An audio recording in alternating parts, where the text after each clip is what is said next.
আজকে 29শে October live market Nifty 50-তে অ্যানালাইসিস করছি।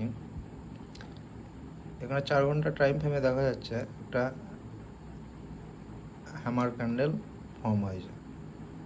এটা কালকে হয়েছে 28শে অক্টোবর, আজকে 29শে অক্টোবর।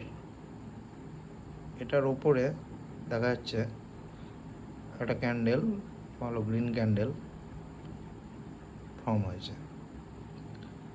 এখন আমরা করব কি, যদি দেখা যায় আজকে যে ক্যান্ডেলটা 4 ঘন্টার টাইম ফ্রেমে যে ক্যান্ডেলটা যদি এটার উপরেই, যে হ্যামার ক্যান্ডেলটা দিয়েছে এটার উপরেই যদি সাস্টেন করে, তাহলে এখান থেকে একটা ভালো র্যালি আমরা দেখতে পারি। তাও কত দূর পর্যন্ত? মিনিমাম 26,100, 150, 150 পর্যন্ত আমরা দেখতে পারি র্যালিটা, এত দূর পর্যন্ত। আশা করি আপনারা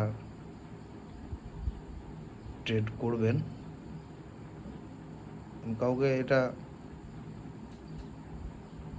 বলছি না যে ট্রেড করতেই হবে, আপনারা জাস্ট ওয়াচ করুন। ওকে, থ্যাংক ইউ।